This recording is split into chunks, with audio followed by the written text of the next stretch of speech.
Еще один стронг. Просто стронг.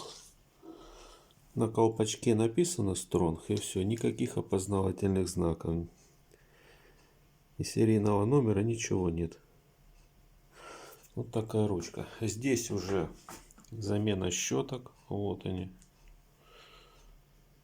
Вот если для примера взять синие ручки, щетку. И вот здесь. На коричневой надо менять щетки.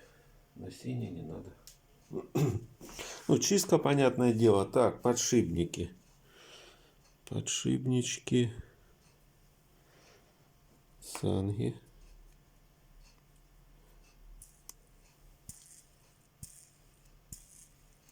Она будет вибрировать.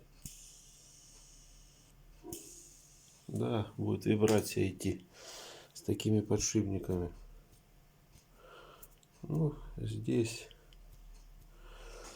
подшипник получше, но это не показатель. Потому что если менять, надо менять все 4. Вот. Замена подшипников 4 штуки и щетки. Замена щеток. Ну, плюс чистка.